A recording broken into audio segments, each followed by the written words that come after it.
Okay, ముందుగా stove వెలిగించుకొని ఇలాగా బ్యాండీ పెట్టుకుని దీంట్లో వాటర్ అయితే తీసుకున్నాను నేను. ఈ వాటర్లోకి ఒక చింతపండు రబ్బ, కొద్దిగా కట్ చేసి పెట్టుకున్న ఒక ఆనియను, మనం కట్ చేసి పెట్టుకున్న టమోటా, కాస్త కరివేపాకు, మనం తీసి పెట్టుకున్న మునగాకు అనమాట. నేను ముందుగా కోసి తెచ్చుకున్నాను, ఇది వాష్ చేసి పెట్టాను అనమాట. దీన్ని ఇలా వేసేసుకోవాలి. దీంట్లో రుచికి సరిపడా సాల్ట్, కాస్త పసుపు, దీంట్లోనే కాస్త బెల్లం ముక్క వేసుకుని బాగా కలపెట్టేసుకుని మరగబెట్టేసుకోవాలన్నమాట. దీన్ని బాగా మరిగించుకోవాలి. బాగా మరిగాక మనం పోపులు వేసుకుందాం.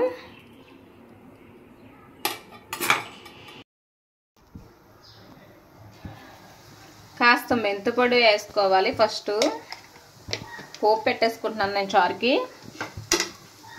చారులో కాస్త మెంతిపొడి యాడ్ చేశాను. ఇలా పోపులన్నీ తీసుకున్నాను. ఈ పోపులన్నీ వేసి ఫ్రై చేసుకోవాలి.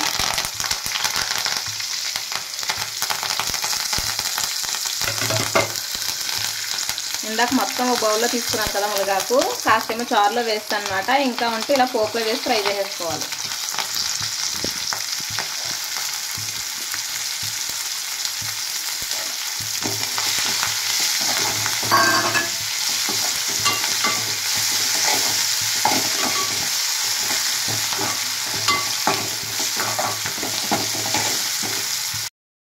దీంట్లో ఇప్పుడు మనం చారు పెట్టుకున్నాం కదా,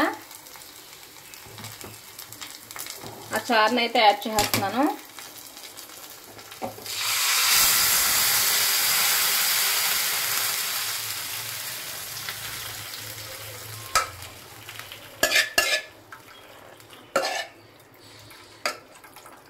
మీకు ఇవి ఇష్టం ఉంటే వేసుకోవచ్చు, నేనైతే ఇవి తీసేస్తున్నాను.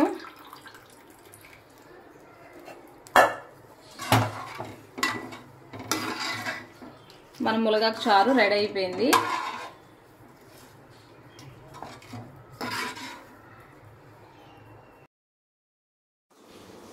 నేనైతే సర్వ్ చేసుకుంటున్నానండి. మునగాకు చారులోకి కాంబినేషన్గా పప్పు అయితే చేశాను. ఈరోజు మా లంచ్ అయితే ఇది అనమాట. పప్పు చారు కాంబినేషన్ బాగుంటుంది కదా. దాంట్లోకి వడియాలు వేపానండి, గుమ్మడి వడియాలు, పిండి వడియాలు, ఆవకాయ బద్ద కూడా వేసుకున్నాను.